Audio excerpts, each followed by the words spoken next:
ಇದು ನಾನ್ ಮಾಡುದಲ್ಲ, ಇದು ಕುಮಾರಸ್ವಾಮಿ ಅವರು ನೋಟಿಫಿಕೇಶನ್ ಮಾಡಿದ್ದಾರೆ. ಬಿಡದಿ ಬೇರೆ ಬೇರೆ ಕಡೆ ಎಲ್ಲ ಬೈರ್ಮಂಗಲ ಎಲ್ಲ ಮಾಡಿದ್ರು. ಅವರೇ ಡಿನೋಟಿಫೈ ಮಾಡಬೇಕಾಯ್ತು. ನಾನ್ ಡಿನೋಟಿಫೈ ಮಾಡಕ್ ನಾನು ತಯಾರಿಲ್ಲ.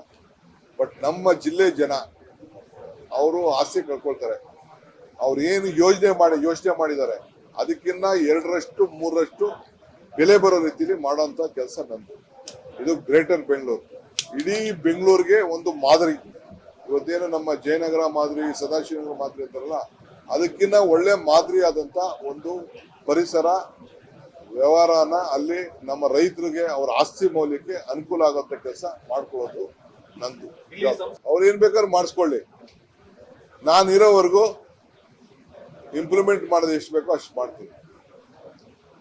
ಸಿದ್ದರಾಮಯ್ಯನವ್ರಿಗೂ ಹಕ್ಕಿಲ್ಲ ಇದನ್ನ ಬಿಡಕ್ಕೆ, ನನಗೂ ಹಕ್ಕಿಲ್ಲ. ನಾನು ಡಿನೋಟಿಫೈ ಮಾಡಕ್ ಹೋಗಲ್ಲ. ಮಾಡಿ ಒಳ್ಳೆ ತಪ್ಪೇನಿಲ್ಲ. ಅವ್ರು ಹೋರಾಟ ಮಾಡಿದ್ರೆ ನಾನು ತಪ್ಪೇನಿಲ್ಲ. ಅವರು ಜಾಸ್ತಿ ದುಡ್ಡು ಕೊಡಿ ಅಂತ ಕೇಳಿದ್ರು ತಪ್ಪೇನಿಲ್ಲ.